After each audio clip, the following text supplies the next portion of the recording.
स्वतःला फोन लावत नाही. लावा बरं, इथं नका लावून बघा काय होतंय. आपलाच मोबाईल, आपलाच नंबर त्याच्यावर डायल करायचा. अभी इस समय सभी लाईन व्यस्त है, बंद नाही, व्यस्त है. आम्ही सगळे इतके व्यापलेले, इतके व्यस्त आहोत की आतमध्ये बघायला वेळ नाही आम्हाला. आपला श्वास सुद्धा आपण शांततेत कधी ऐकत नाही. खरं सांगा, इकडे महिला वर्गाला मी विचारते, बरं आहे सप्ताहामध्ये आम्हाला आरक्षण दिलंय तुम्ही, नाही का? महिला वर्ग म्हणजे पूर्ण 7 दिवसांच्या कीर्तनामध्ये सप्ताहामध्ये 1 महिला कीर्तन ठेवले, यासाठी अभिनंदन आधी करते. बघा, इकडून जास्त टाळ्या वाजल्या आमच्या. आमचा आवाज नेहमी जास्त असतो की नाही? तुम्ही हो म्हणा बरं. घरात सुद्धा आमचाच आवाज असतो. हा, मी असं म्हटलं, कितीही करा प्रपंचासाठी, कुणी केलं म्हणत नाही. म्हणतं का हो? रांधा वाडा उष्टी काढा, सगळ्यांचं सगळं करा, म्हणतं का कुणी केलं? कुणी नाही केलं म्हणत. ब्रह्मचैतन्य गोंदवलेकर महाराज म्हणले, माझ्या रामाकरता थोडंसं करा, राम लक्षात ठेवेल, प्रपंच लक्षात नाही ठेवणार. लक्षात नाही ठेवणार. ज्या प्रपंचाकडून सुखाची अपेक्षा करतो तो प्रपंच सुख कधीच देत नाही. आणि झालं असं की आमच्या घरामध्ये देव सोडून सगळं आहे. देव सोडून सगळं, हा माझा, तो माझा, घर माझं, बंगला माझा, शेती माझी, सगळं माझं, तसा देवा तूही माझा, असं आपण म्हणतो देवाला.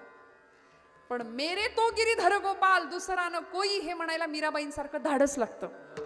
म्हणून आम्ही भक्तीच्या प्रांतामध्ये अपूर्ण का ठरतो? कारण आपल्याला देव जसा हवाय तसा सगळा प्रपंच सुद्धा गोळा करायचा आहे, संसार सुद्धा हवाच आहे. आणि हा संसार सोडल्याशिवाय देव मिळत नाही, असं संतांचं म्हणणं आहे. त्या संसाराची नश्वरता समजून घेतल्याशिवाय देवाची सत्यता किंवा देवाचं स्वरूप आम्हाला कळणार नाही, हे संतांचं म्हणणं आहे. मग त्याच्या स्वरूपाचं दर्शन संतांनी घेतलं, ते आम्हाला मिळावं याकरता त्यांचा जीव तळमळला. आणि तो नेमका कसा आहे, त्याचं स्वरूप कसं आहे, सगुणाचं स्वरूप आम्हाला सांगितलं. सुंदर ते ध्यान उभे विटेवरी, सुंदर ते ध्यान उभे विटेवरी, सुंदर ते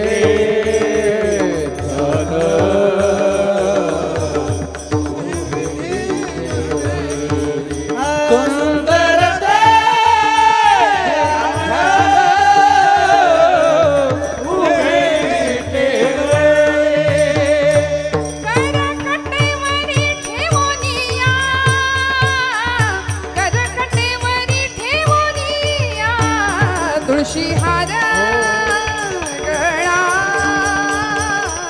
कासे पीतांबर, तुळशी हार गळा कासे पीतांबर,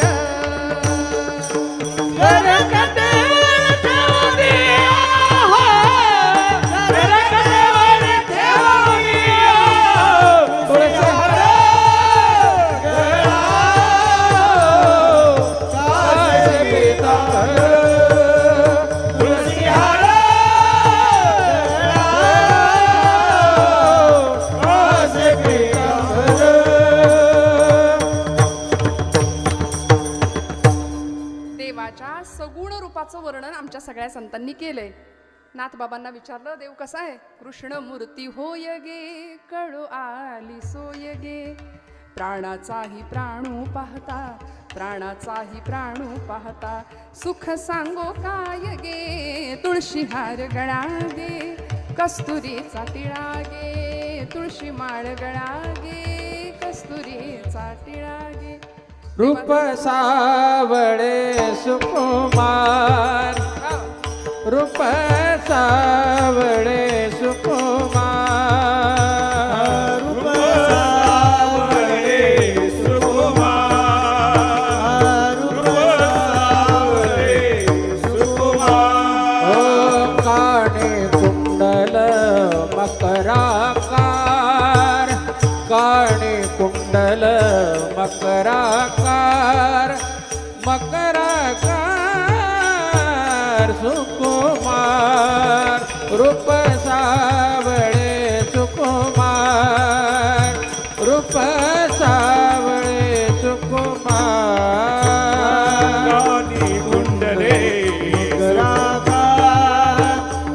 काणी कुंडले मकराकार मकराकार सुकुमार रूप सावळे सुकुमार रूप सावळे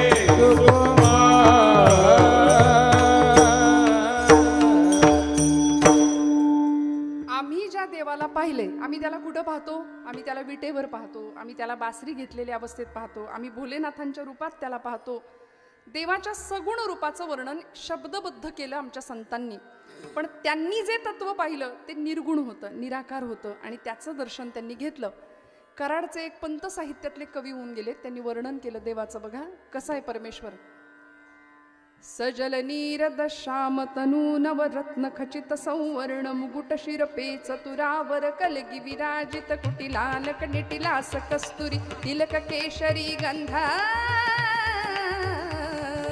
तिलक केशरी गंध हरिहा आनंदाचा कंद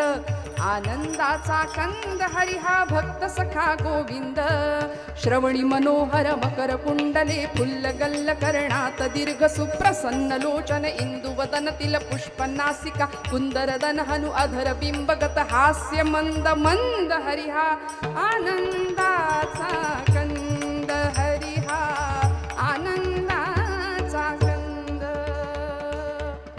कंबुकंठ कौस्तुभाभरण शुभ पटीर पंकन वद्रवरूषित पीवरास केयूर विभूषित कनक कटक सह रत्न तोडर प्रभानुभासित ललितांगुली धृत रत्न मुद्रिका वृंद. याला म्हणायचं पंत साहित्य बरं का, पंडिती काव्य.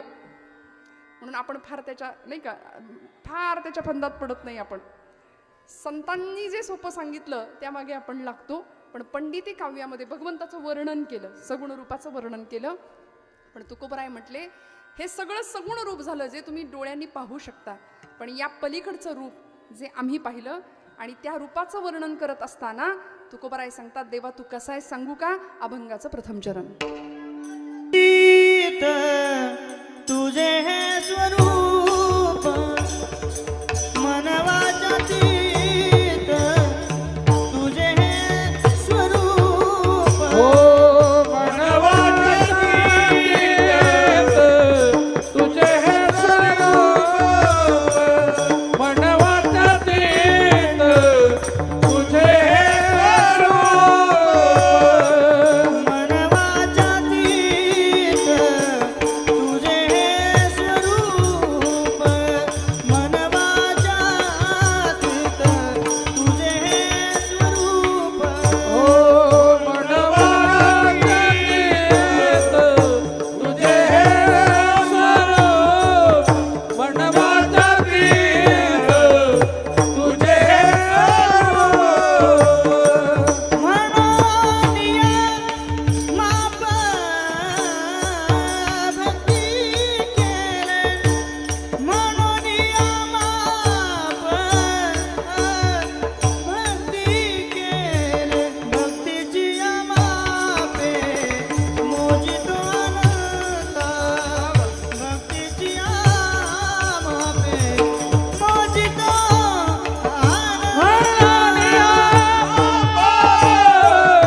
भक्ती केली मनोनिया मापे भक्ती केली भक्तीची मापे मोजित अनंता भक्तीची मापे मोजित अनंता.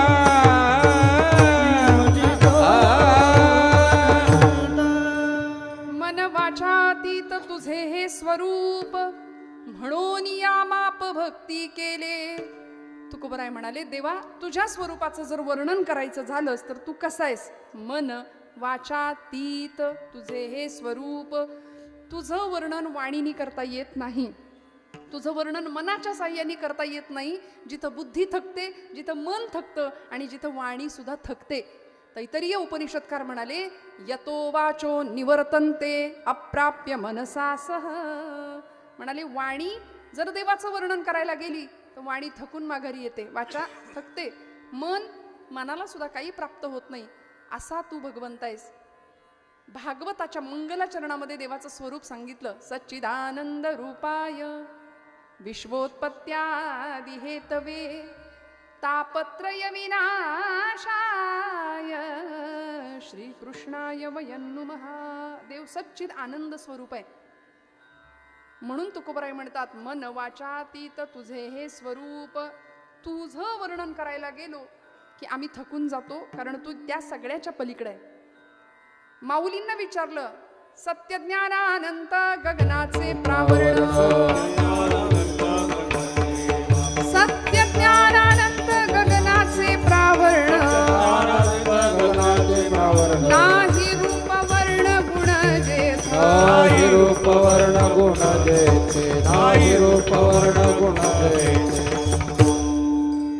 अणुरणियान महतो महियान श्रुती सांगते. तो अणु इतका सूक्ष्म आहे आणि आकाशा इतका विशाल आहे. हत्ती होऊन हत्तीच्या देहात राहतो, मुंगी होऊन मुंगीच्या देहात राहतो. तुका म्हणे व्यापक नभा होई अणुचाही गाभा, असं त्याचं स्वरूप आहे. विश्वरूप दर्शन योगामध्ये देवाला पाहिलं अर्जुनाने. कसा होता देव? सहस्त्रशीर्षा सहस्त्राक्ष, इतकं मोठं त्याचं व्यापक स्वरूप. ते बघण्याकरता आधी दिव्य दृष्टी द्यावी लागली, तेव्हा तो बघू शकला.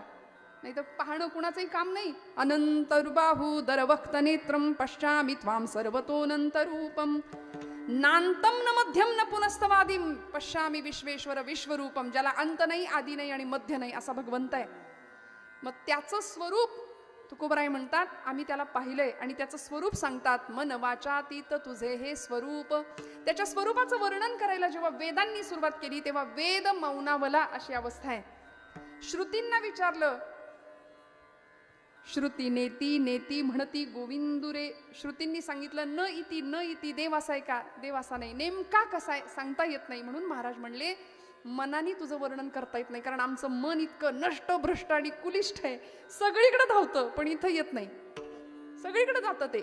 बहुत चंचल चापल जाता येता नलके वेळ, जाता येता नलके वेळ, जाता येता नलके वेळ. बहुत चंचल चापल जाता येता नलके वेळ, जाता येता नलके वेळ, जाता बहुत येता चंचल चापल जाता येता नलके वेळ, जाता येता नलके वेळ, जाता येता नलके वेळ. बहुत चंचल चापल जाता येता नलके वेळ, जाता येता नलके वेळ. क्या बात, वा वा, टाळ्या वाजवा खणखणीत. 7ला सुरू होणारी एक्सप्रेस आपली जरा 7:30ला सुरू झाली, त्याच्याही पुढे, त्यामुळे ती जास्त जलद पळतीये नाही का. बहुत चंचल चपळ जाता येता नलगे वेळ. महाराजांनी प्रमाण दिलं मनाची अवस्था कशी आहे? चंचल आहे. भगवद्गीतेमध्ये अर्जुनाने डिग्र्या लावल्या या मनाला.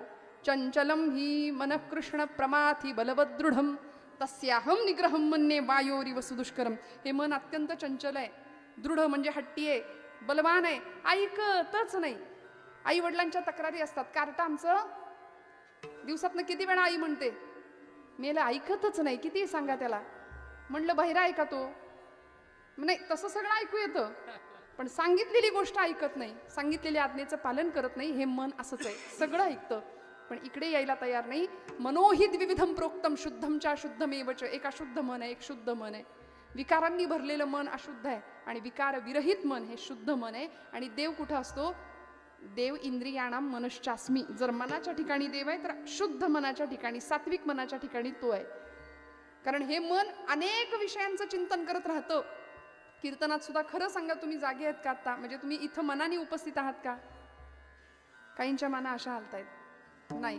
देह बसलाय पण मन आहेच याची खात्री नाही आहे ना? खात्री आहे ना? मला खात्री वाटेल असं बसा. मनाची पण उपस्थिती राहू द्या. पण काय होतं माहितीये? हे मन विषयांचं ध्यान करतं. ध्यायते विषयम पुंसा संगस्तेषु उपजायते, संगात संजायते काम, कामात क्रोधो विजायते, क्रोधात भवति सम्मोहा, सम्मोहात स्मृती विभ्रमः, स्मृतिभ्रंशात बुद्धिनाशो, बुद्धिनाशात प्रणश्यति. इतकी घसरण सुरू होते आयुष्याची. मनाची ताकद काय आहे? मन विषयांचं चिंतन करतं, विषयांचं ध्यान करतं, त्यावेळी त्याच्यामुळे काम निर्माण होतो, कामामुळे क्रोध, क्रोधामुळे समोह, समोहामुळे स्मृतिविभ्रम, स्मृतिविभ्रमामुळे बुद्धिनाशापर्यंत आम्ही पोहोचतो बरं का. बुद्धीचा नाश होतो. आणि देवानी दिलेलं बुद्धीचं वैभव ज्ञानोबराय सांगतात, बुद्धीचे वैभव अन्य नाही तुझे, एका केशव राजे सकळ सिद्धी, एका केशव राजे सकळ सिद्धी, एका केशव राजे सकळ सिद्धी.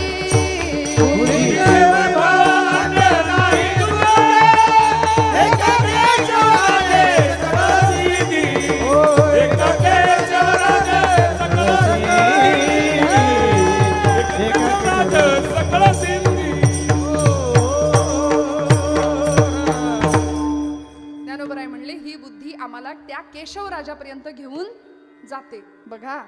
पण कुठली बुद्धी? जी शरण जाते ती बुद्धी. मग असं मन भगवंताचं वर्णन करायला ज्यावेळी जातं त्यावेळी ते मन थकून माघारी येतं. महाराज म्हणाले, वाचातीत वाणी सुद्धा आमची थकते, तुझे हे स्वरूप देवाला मोजता येत नाही. देव अनंत आहे, अनंत आहे. म्हणून मग अनंत त्यालाच म्हणतात ज्याचा अंतच लागत नाही, ज्याला मोजायचं म्हटलं तर मोजता येत नाही. म्हणून तुकोबराय सांगतात, म्हणून या माप भक्ती केले. मग आम्ही काय केलं देवा? प्रत्येक गोष्ट मोजण्यासाठी परिमाण लागतं काहीतरी, पण देवाला मोजायचं कसं हा जेव्हा प्रश्न पडला त्यावेळी तुकोबा म्हणले, आम्ही तुला भक्तीच्या मापाने मोजतो. भक्तीचे मापे होते तो अनंता, भक्तीचे मापे होते तो अनंता, भक्तीची मापे होती तो अनंता, भक्तीची मापे होती तो अनंता, भक्तीचे मापे होते तो अनंता, भक्तीचे मापे होते तो अनंता, भक्तीची मापे होती तो अनंता, भक्तीची मापे होती तो अनंता. इतराने तत्वता नमदावे, इतराने तत्वता नमदावे, भक्तीची मापे होती तो अनंता, भक्तीची मापे होती तो अनंता.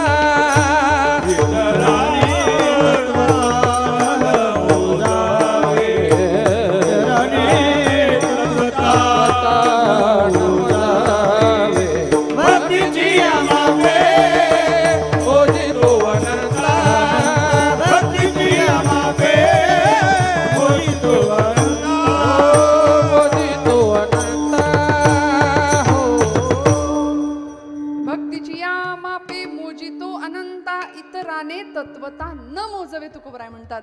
देवा तुला मोजण्याकरता आम्ही मापच बनवलं, कुठलं? भक्ती. कारण देव अन्य कुठल्याही साधनांनी मोजला जात नाही. व्याधस्या चरणम ध्रुवस्य च वयोर विद्या गजेंद्रस्य का काजातिर्विदुरस्य यादवपतेर उग्रस्य किं पौरुषम कुब्जायाः कमनीय रूपमधिकं किंतत् सुदाम्नोधनं भक्त्या तुष्यति केवलं न च गुणैर्भक्तिप्रिय श्रीपतिः. देव अन्य कुठल्या गुणांनी प्रसन्न झाला नाही. व्याधाचा आचार काय होता पण तरी सुद्धा देव प्रसन्न झाला. ध्रुवाचं वय काय होतं? लहान बाळ होता तरी देव प्रसन्न झाला. विदुरांची जात काय होती? दासीपुत्र होते पण जातपात न बघता देव प्रसन्न झाला. कुब्जेचं रूप काय होतं? पण तिला पाहिल्याबरोबर भगवंतांनी तिचं अंतरंग ओळखलं. आणि भारतीय अध्यात्म बाह्यांगापेक्षा अंतरंग सौंदर्याला जास्त महत्व देतं. म्हणून परमात्माने पूर्ण कृपा करून टाकली. शबरीने काय दिलं होतं देवाला? काय दिलं होतं? उष्टी बोरं दिली. विनवित शबरी रघुराया ते तुझसाठी आणली आज मी बोरे भागला भुकेला असशील जरी तू देवा जमविला रानचा हा मेवा. दिलं ना, घेतलं भगवंतांनी, स्वीकार केलं. कारण त्या मागचा भाव पाहिला, त्या मागची भक्ती पाहिली. थोर प्रेमाचा भुकेला, थोर प्रेमाचा भुकेला,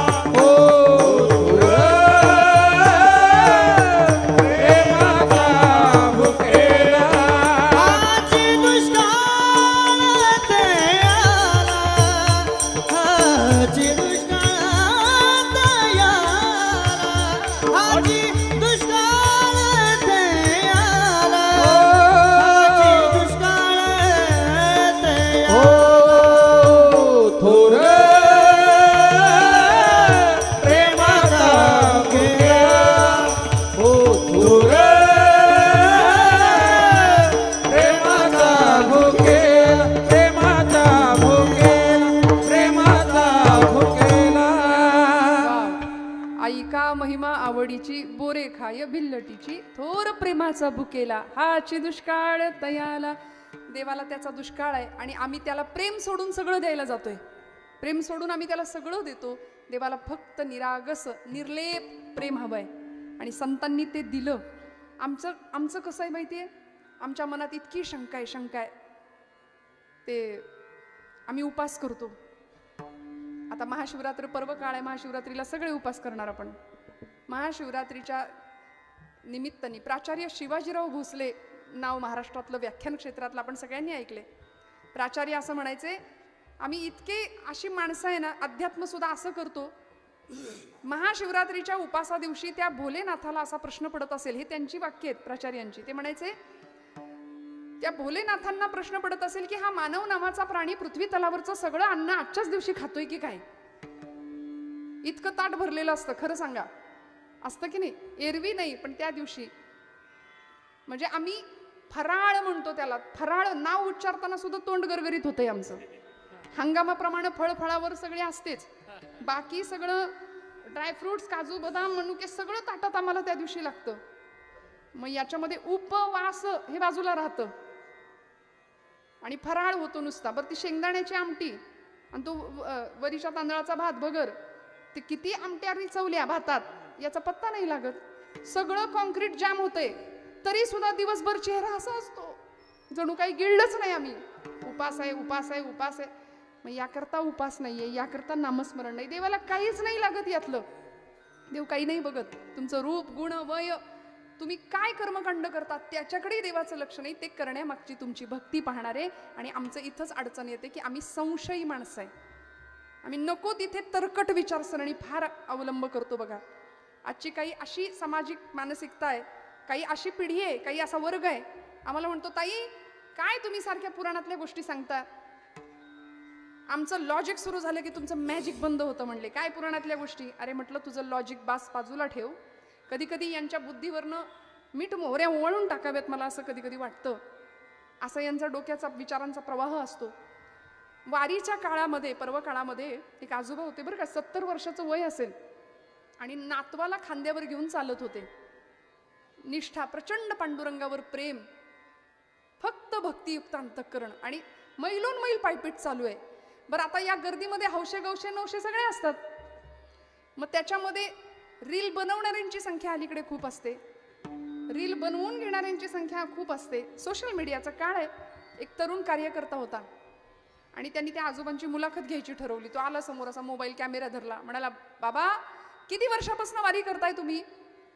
त्या म्हाताऱ्या गृहस्थानी त्या बाबांनी उत्तर दिलं, लेकरा तसं काही आठवत नाही म्हणले कधीपासून वारी करतोय, पण माझा नातू जसा माझ्या खांद्यावर बसलाय तसा मी माझ्या आज्याच्या खांद्यावर बसून यायचो तेव्हापासून मी वारी करतोय म्हणले. निष्ठा होती, समर्पण होतं. त्या कार्यकर्त्यांनी त्या तरुणांनी पुढचा प्रश्न विचारला. म्हणले एवढे वर्ष वारी करता. म्हणले हा. मग दिसला का पांडुरंग, भेटला का पांडुरंग. याला म्हणायचं हे तरकट. म्हणून तुकोबाराय म्हणले, नको नको देवा तार्किकांचा संघ. फार तरकट माणसाच्या संगतीत राहायचं नाही. असे प्रश्न येतात. पांडुरंग शास्त्री आठवले यांना, म्हणजे दादा म्हणायचे लोक त्यांना, स्वाध्याय परिवाराचे प्रणेते होते. त्यांना एका साधकाने प्रश्न विचारला होता. म्हणाले, दादा ज्ञानी कुणाला म्हणायचो, खूप ज्ञानी कुणाला म्हणायचं. ते म्हणले, ज्याचा चेहरा एरंडेल प्यायल्यासारखा असतो की नाही तो म्हणले ज्ञानी ओळखायचा. म्हणजे असे मक्ख चेहऱ्याने काही माणसं बसतात. मी तुमचं नाही सांगत, तुम्ही छान बसलाय, हसताय, मला प्रतिसाद देताय, काही म्हणणं नाही माझं. पण काही ठिकाणी अशी माणसं असतात, काही नाही, कुणाच्या घेण्यात नाही देण्यात नाही. म्हणजे आपण हसलो तर आपण आध्यात्मिक ठरणार नाही की काय, असं बहुतेक काहीतरी वाटत असावं. म्हणजे माणसं कपड्याला इस्त्री करतात इथपर्यंत ठीक आहे, चेहऱ्याला पण इस्त्री करावी का हो, नाही का. कुणाच्या तरी घेण्यात असावं, देण्यात असावं. राम राम भेटलं तर विचारावं एकमेकांना दिल खुलास. कारण आपल्या बोलण्याने दुसऱ्याच्या हृदयातला विठ्ठल डोलला पाहिजे, असं आमचं बोलणं असलं पाहिजे. ही आचारसंहिता आहे आमच्या संप्रदायाने आम्हाला दिलेली. अहो त्या कार्यकर्त्यांनी वाजवायचेत का, मनापासून वाजवायचेत का. खरं सांगू का, हे टाळीसाठी अजिबात नसतं. फक्त ही यातली जी वाक्य आहेत ना, त्या गृहस्थांनी काय सांगितलं ते ऐका. ते बाबा काय म्हणले पुढे ऐका. त्या कार्यकर्त्यांनी प्रश्न विचारला. म्हणले, बाबा एवढे दिवस वारी करताय, दिसला का पांडुरंग, भेटला का पांडुरंग, काय सारखं पांडुरंग पांडुरंग करता. ते बाबा म्हणले, नाही रेकरा, मला नाही दिसला पांडुरंग, नाही दिसला तरी पण वारी करता? हो म्हणे तरी पण करतो. आता बसा घरी म्हणले, उठलेलं बसवत नाही, बसलेलं उठवत नाही, कुडीत प्राण आहे तोपर्यंत वारी करणार म्हणले, करणार वारी. आता त्या बाबांनी, त्या आजोबांनी त्या तरुणाला एक प्रश्न विचारला. म्हणले लेकरा, मला इतका वेळ तू भरपूर प्रश्न विचारले, मी तुला एक प्रश्न विचारू का? तो म्हणला हा विचारा. त्या बाबांनी सांगितलं, तुम्ही घरी कुत्रा पाळता का रे? कुत्रा पाळता का? तो म्हणाला हो आम्ही कुत्रा पाळतो, आम्ही शहरी माणसं, आमचा कुत्रा आमच्या फ्लॅटमध्ये सुद्धा असतो, घरात असतो, किचनमध्ये फिरतो. एक वेळ आई वडील नसतील घरात, त्यांना राहायला जागा नसेल, पण कुत्र्याचे भरपूर लाड आम्ही करतो, आमचा कुत्रा असतो आमच्या घरात. ते म्हातार बाबा म्हणले आम्ही गावाकडची माणसं, शेतकरी माणसं, आम्ही पण कुत्रा पाळतो बाळा, पण आमचा कुत्रा कधी घरात नाही येत. घराच्या मागच्या अंगणात, बाहेरच्या अंगणामध्ये स्वामीनिष्ठ इमानदार घराची राखण करतो. सुगीच्या दिवसामध्ये जर धान्याची रास पडली ना तर आमच्या वस्तीचं तो रक्षण करतो. आणि मध्यरात्रीच्या वेळी एखादा चोर जर वस्तीत शिरला तर आमचा कुत्रा भुंकतो. त्याचं भुंकणं ऐकून त्याच्या पलीकडच्या वस्तीतला कुत्रा भुंकायला सुरुवात करतो. त्याचं भुंकणं ऐकून त्या पलीकडच्या वस्तीतला कुत्रा भुंकायला सुरुवात करतो. असं करता करता करता त्याच वेळी 15-20 कुत्री एका वेळी भुंकायला सुरुवात करतात. चोराला कुणी पाहिलंय? चोराला कुणी पाहिलं होतं? फक्त एका कुत्र्याला, एका कुत्र्याने. पण 15 कुत्र्यांना कळतं की आता काहीतरी अडचण आहे, आपल्याला भुंकावं लागेल. ते बाबा म्हणले तुझ्या डोक्यात नाही का रे प्रकाश पडला अजून? अरे येड्या, प्राण्यांना कळतं आपल्या कुणावर तरी विश्वास ठेवायचा असतो. मी नाही बघितला पांडुरंग, पण माझ्या ज्ञानोबांनी पाहिलाय, माझ्या तुकोबांनी पाहिलाय पांडुरंग. बास त्या वाटेवरनं आम्ही चालणार आणि आम्हाला तो दिसणार. भक्तीच्या मापाने त्याला मोजलं. योगिया दुर्लभ तो म्या देखिला साजणी, योगिया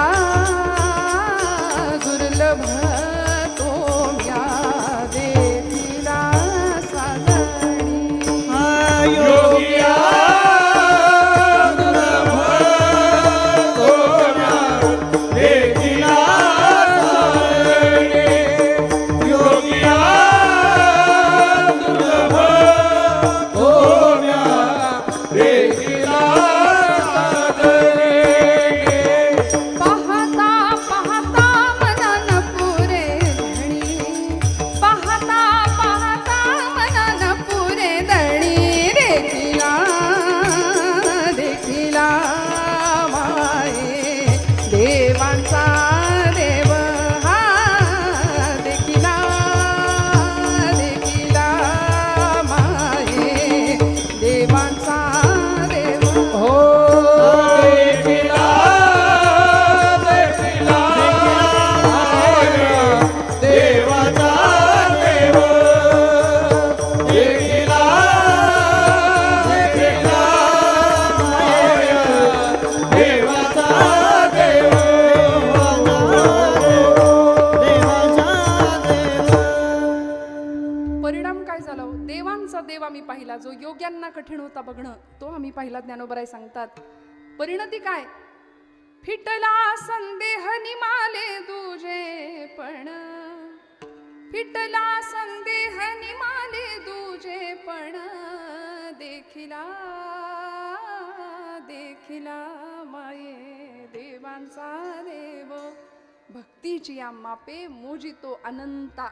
तो अनंत आहे, मुळात त्याला मोजता येत नाही, पण मोजायचंच झालं तर एकमेव माप उपयोगी पडतं. तुकोबराय सांगतात भक्तीची या मापे मोजितो अनंता, इतराने तत्वता न मोजवे विठोबा रखुमाई. जय विठोबा रखुमाई, विठोबा रखुमाई.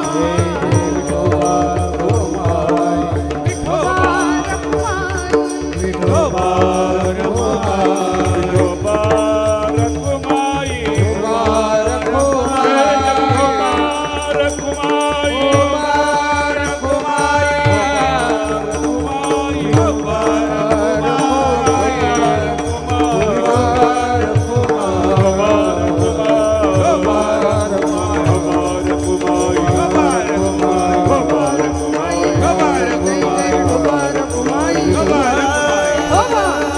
Come on.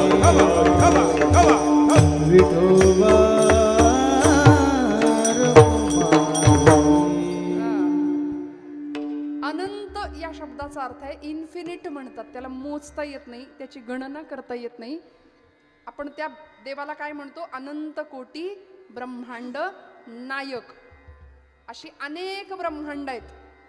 आणि तुकोबराय म्हणतात अनंत ब्रह्मांडे उदरी. असा तो केवढा मोठा असेल बघा ना. अशी अनंत ब्रह्मांड ज्याच्या उदरात आहेत, असा हा बालक होऊन नंदाच्या घरी आलाय खेळायला. हरी हा बालक नंदा घरी. मग तो जो अनंत परमात्मा आहे त्याला कसं पाहता येतं? अनंता तुला कोण पाहू शके, अनंता तुला कोण पाहू शके, अनंता तुला कोण पाहू शके. तुला गातसा वेद झाले मुके, वेद सुद्धा मुके झाले. मती मंद अंधा कसा तू दिसे, तुझी रूप तृष्णा मनाला आसे, अनंता तुला कोण पाहू शके, अनंता तुला कोण पाहू शके. तुझा ठाव कोठे कळेना जरी, गमे मानसा चातुर्य माधुरी. तरुवल्लरीना भुकी मी पुसे, तुम्हा निर्मिता देव कोठे वसे, अनंता तुला. कसं बघायचं त्याला? त्याला मोजायचं कसं? सोनं मोजताना पाहिलंय का कधी? तुम्ही म्हणाल काय विचारता ताई, सोनं मोजताना पाहिलंय? महिला वर्ग कसं मोजतात सोनं? काय परिमाण आहे? बोला ना, जागे आहेत ना सगळे? जागे आहेत ना आपण? सोनं मोजण्याचं परिमाण काय? ग्रॅम, तोळा. ते कशात मोजलं जातं? साधन काय? सोनं मोजण्याकरता वस्तू काय वापरली जाते? तराजू वापरला जातो. छोटासा तराजू असतो. आता इलेक्ट्रिक मशीन असते. कुठं ठेवला जातो तो तराजू? कुठं? काचेच्या हवाबंद पेटीच्या अगदी आतमध्ये. म्हणजे किती सुरक्षितता, किती खबरदारी आहे. काय मोजायचंय? सोनं. मग किती खबरदारीने सोनं मोजतो बघा. धुळीचा कण जरी पडला तरी वजनात फरक आहे. मोजायचंय काय? सोनं. आता हा नियम कोळशाच्या वजनाला आहे का? कोळसा मोजताना हा नियम आहे का? लागेल का काचेची पेटी त्याला? जिथं सगळं काळच करायचंय तिथे हा नियम लागत नाही. सुवर्ण मोजताना आपण जेवढी खबरदारी घेतो का? कारण धातूनाम अस्मि कांचनम असं भगवंत विभूती सांगतात की सोन्याच्या ठिकाणी देव आहे. मग देवाला मोजत असताना किती खबरदारी घ्यावी लागेल? तुकोबराय म्हणतात देवा तुला आम्ही भक्तीच्याच मापाने मोजणार आहे. कारण तू तेव्हाच मोजला जाशील, तेव्हाच माळ्या सावते असं खुरपू लागे, सजन कसाया विकू लागे मांस. हे चमत्कार तेव्हा घडतील जेव्हा तुला आम्ही भक्तीच्या मापाने मोजू. आणि देव मोजला गेला. तुका म्हणे त्याचा देव सर्व भार चालवी, कामार होऊन या गडी झाला, सेवक झाला, दास झाला. का हो? कारण महाराज म्हणतात योग याग तपे देहाची या, योगे ज्ञानाची या, लागे न सापडसी. सगळी साधनं देहाशी संबंधित आहे. आणि या सगळ्या कर्मामुळं आम्हाला भक्तीचा सुद्धा अहंकार निर्माण व्हायची शक्यता असते. मी कीर्तन केलं, अहंकार आहे. सात्विकतेचा सुद्धा अहंकारच असतो. आम्ही जप करतो, आम्ही नाम करतो, आम्ही देवदेव करतो, हा अहंकारच आहे. भक्तीचा सुद्धा अहंकार होऊ शकतो. आणि अहंकार अज्ञानी माणसाला होत नाही, ज्ञानी माणसाला होतो. म्हणजे ज्ञानी माणसाला अहंतेची जास्त भीती आहे. नवल अहंकाराची गोठी, विशेषेन लगे अज्ञाना पाठी. सज्ञानाचे झोंबे कंठी, नाना संकटी नाचवी. अज्ञानी माणसाला अहंकार नाही, ज्ञानी माणसाला अहंकार होतो. म्हणून तुकोबराय म्हणतात हे सगळे अहंकार निर्माण होण्याचे मार्ग आम्हाला नको. योग याग विधी येणे नोहे सिद्धी, वायाची उपाधी दंभ धर्म. आणि देवाला ॲलर्जी आहे ती दंभाची. देवाला अहंकाराची प्रचंड ॲलर्जी आहे, त्याला आवडत नाही. यद्यत कर्म करोमि तत्तदखिलम शंभोत आराधनम. हे सगळं तुला अर्पण आहे भगवंता भोलेनाथा. हे प्रामाणिकपणे मनात यायला पाहिजे. म्हणून तर रोहिडेश्वराच्या डोंगरावरती रायरेश्वराच्या शिवशंभू महादेवाच्या पिंडी समोर 150 मावळ्यांच्या धारोष्ण रक्ताचा अभिषेक शिवशंभू महादेव छत्रपती शिवाजी महाराज करतात आणि म्हणतात हे राज्य व्हावे ही तो माझी इच्छा. असं म्हणले नाही, हे राज्य व्हावे ही तो श्रींची इच्छा. भोलेनाथांना सांगितलं देवा विषप्राशुनी जगतासया दिधली सुधा करुणा करा. देवा सगळं विष प्राशन तुम्ही केलं समुद्र मंथनाच्या वेळी, पण जगाला अमृत मात्र तुम्ही आम्हाला दिलं. तसं आम्हालाही हे विष प्राशन करण्याची ताकद द्या. आणि आता तुम्हाला आम्ही वंदन करतो. आमच्या सैन्याचा जागर सुद्धा हर हर महादेव हाच ठरेल. जटाटवी गलज्जल प्रवाह पावित स्थले गले वलंब्यलंबितांभुजंग तुंग मालिका दमड्डमड्डमड्डमन्निनाद बड्डमर्वयं चकार चण्ड ताण्डवं तनोतु न शिव शिवम्. जटाकटाः सम्भ्रम भ्रमन्निलिम्ब निर्झरी विलोल वीचि वल्लरी विराजमान मूर्धनि धगट् धगट् धगट् ज्वलल्ललाट पट्टपावते किशोर चन्द्रशेखरे रथ प्रतीक्षणं मम. धराधरेन्द्र नन्दिनी विलास बन्धु बन्धुरस्फुरन्ति कण्ठ सन्तति प्रमोदमान मानसे कृपाकटाक्ष धोरणे निरुद्ध दुर्धरापदि क्वचित् दिगम्बरे मनोविनोद मेतु वस्तुनि. हर हर छत्रपती शिवाजी महाराज की सैन्याचा जागर होता हर हर महादेव. प्रत्येक मावळा हर हर महादेवाचा गर्जना केली ना, रक्त असं उसळत होतं, संचारत होतं. का हो? कारण भोलेनाथांना समोर ठेवलं होतं छत्रपतींनी. आई भवानी तुळजा भवानी महाराष्ट्राची कुलस्वामिनी होती. आम्ही भक्तीच्या मापाने देवा तुला मोजलं. हे तुकोबरायांचं वचन अंगीकारलं होतं. योगयाग तपे देहाची या योगे ज्ञानाची या लागे न सापडसी. त्यामुळे आता देवाला जर मिळवायचं असेल तर त्याला बाहेर शोधून जमणार नाही, आत मिळवावं लागेल, आत शोधावं लागेल. मंथुनी नवनीता तैसे घे अनंता. तो अनंत आतमध्ये मिळेल. दुधामधलं लोणी शोधायचं असेल तर त्याकरता काय करावं लागतं? काय करावं लागतं? घुसळावं लागतं. आता घुसळणं राहिलं नाही. खरं सांगा, काही घरांमध्ये असेल, पण पूर्वीसारखं आता घुसळणं राहील. आता सगळं इन्स्टंट आहे. मग जसं दुधातलं लोणी दिसायचं असेल तर घुसळावं लागेल, तसा देहातला चक्रपाणी दिसायचं असेल तर घुसळावं लागेल. आणि घुसळणं म्हणजे भजन. बोला सगळे, हातानी टाळी, मुखानी नाम विठ्ठल विठ्ठल विठ्ठल विठ्ठल. टाळी टाळी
विजय केशवा करीतो ऐसी हा भक्ताची या मापे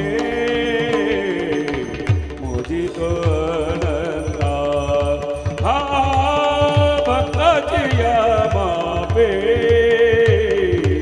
मोजितो अनंता यावी तो ऐसी केशवा करीतो ऐसी यावी तो केशवा करीतो ऐसी भक्तीची या मापे मोजितो अनंता भक्तीची या मापे मोजितो अनंता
इतराने तत्वता मोजावे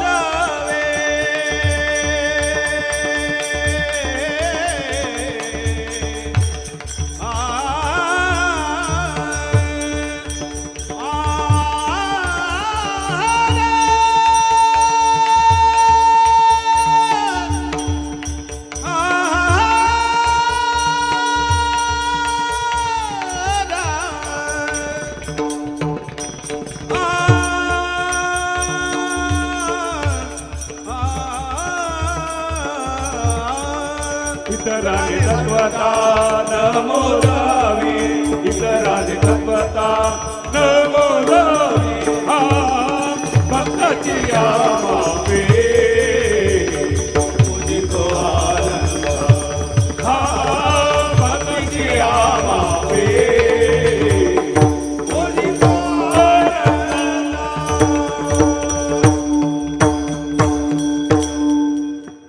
तुका म्हणे आम्ही भोळ्या भावे सेवा घ्यावी जी केशवा करीतो ऐसी भक्तीची या मापे मोजितो अनंता जे जे जगी जगते तया जे जे जगी जगते तया ती ती ना जे जे जगी जगते तया माझे म्हणा करुणा करा सर्वात्मका सर्वेश्वरा सर्वात्मका सर्वेश्वरा गंगाधरा शिवसुंदरा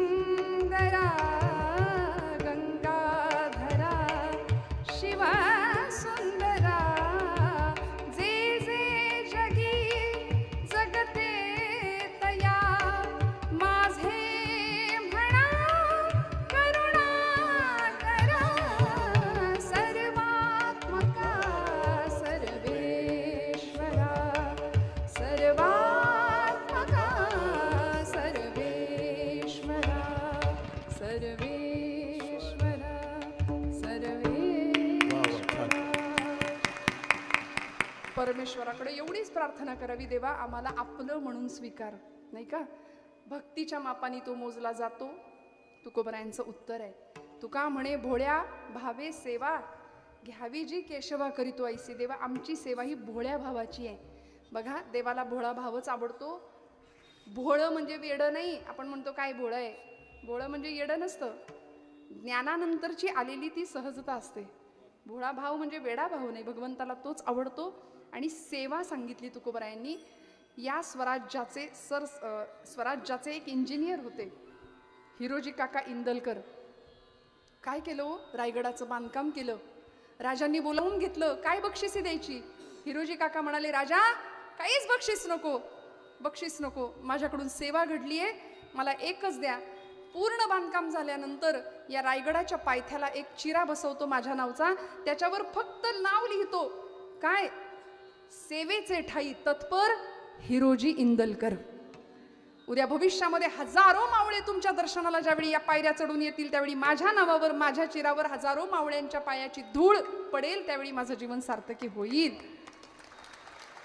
जो या ज्ञानाचा कुरुठा ते तर सेवा हा दारवंठा, जो स्वाधीन करी सुभटा ओळगोनी. ज्ञानोबराय सेवेचं दार सांगतात. देवाच्या घरात पोहोचायचं असेल तर, देवाच्या घरात जायचं असेल तर दार सांगितलं सेवेचं. त्यामुळे सेवा तुकोबराय म्हणतात, आमची गोड मानून घ्या भगवंता. कशाला कुणाचा द्वेष करायचा, ईर्ष्या करायची, मत्सर करायचा? सांगा ना. आम्ही माणसं, परमेश्वराने आम्हाला दिलेलं सुंदर जीवन, मन दिलं, बुद्धी दिली, पण सध्या आम्ही त्याचा वापर डस्टबिन सारखा करतोय. कचरा पेटी झाली, कारण सगळे विकार त्याच्यात भरले. सरकार सांगतं पाणी अडवा, पाणी जिरवा, आम्ही म्हणतो ह्याची अडवा आणि त्याची जिरवा, नाही का? हे सगळं करण्यापेक्षा ईर्षा नको, द्वेष नको, मत्सर नको. कोण्याही जीवाचा न घडो मत्सर, वरम सर्वेश्वर पूजनाचे. ही पूजा सांगितली संतांनी. खरं सांगू का, अंतःकरणातलं देवपण आणि मनाचं बालपण कधीच संपू द्यायचं नाही. अजून एक सांगून जाईल, देवाकडे उभं राहून, हात जोडून, देवाकडे बघून, देवाकडे तोंड करून आपण जे मागतो आणि देवाकडे पाठ केल्यानंतर आपण जे वागतो, त्याच्यावर बऱ्याच गोष्टी ठरतात बरं का. त्यामुळे माणूस दोन प्रतिमात जगतो, एक जगाला दिसणारी आणि एक वस्तुस्थितीत असणारी. त्यामुळे देवाला काय आवडतं, देव आपलं अंतर्मन पाहणारे. बस शुद्ध अंतःकरणाने भगवंताची पूजा, भक्ती आणि त्या भक्तीच्या मापाने देवाला मोजता येतं. हा शुद्ध भाव तुकोबरायांचा या अभंगामध्ये प्रतीत झाला. झालेली सेवा भगवंत चरणावर समर्पित करते. बोलत असताना काही वेडवाकडं गेलं असेल तर मोठ्या अंतःकरणाने क्षमा करा. संप्रदायाचे सर्व निष्ठ, एकनिष्ठ असलेले नामधारक, साधक, गायक, वादक, सर्व आमची संप्रदायाची ही सगळी बालवारकरी सगळ्यांच्या चरणारविंदी कृतज्ञतापूर्वक वंदन करते. गोड अशी पखवाजाची थाप देणारी आमची महाराज मंडळी. मी नेहमी असं म्हणते, थापा आपण बऱ्याच मारतो. मारता की नाही तुम्ही? मारतो ना आपण, सगळे थापा मारतो. अहो, 4 बायका एकत्र जमल्या तर सगळ्या भोसरीचं वर्तमानपत्र तिथं मिळतं म्हणे. याचं काय झालं, त्याचं काय झालं, तिचं ती तशीच, तुला म्हणून सांगते, असं आपण सगळ्या गावाला सांगत सुटतो. असं महिला वर्गाला बऱ्याचदा बोललं जातं. तुम्ही म्हणाल, ताई महिला असून आमची निंदा करता का? निंदा नाही करत, पण एक सांगते, आपण आपले विषयच बदलूया. आपण असं म्हणायचं, आज किती ओव्या वाचलेस ग ज्ञानेश्वरीच्या? आज हरिपाठ केलास का ग तू? आज किती गाथेचे अभंग वाचले? आणि हे त्यांना नाही, आपल्याला पण आहे. हे सगळ्यांसाठी आहे, हे सगळ्यांसाठी आहे. त्यामुळे असा सुंदर जीवनाचा आलेख आमचा उंच होत जावा आणि पूर्णत्वाकडे आमचं जीवन जावं. मी म्हटलं, थापा आपण बऱ्याच मारतो, पण अशी थाप असावी की जी देवाला डोलायला भाग पाडावी. गोड नानांचं वादन आहे, आमच्या इदगे महाराजांचं वादन आहे, आणि आपण सगळीच मंडळी, महाराज मंडळी, आमच्या मावशी आहेत, दोनही चोपदार, सगळ्यांच्या चरणावर कृतज्ञतापूर्वक वंदन. संयोजकांनी सेवेची संधी दिली त्याबद्दल मनापासून आभार आणि कृतज्ञतापूर्वक वंदन करून सेवेला विराम देते. विठ्ठल जय जय. जय विठ्ठल जय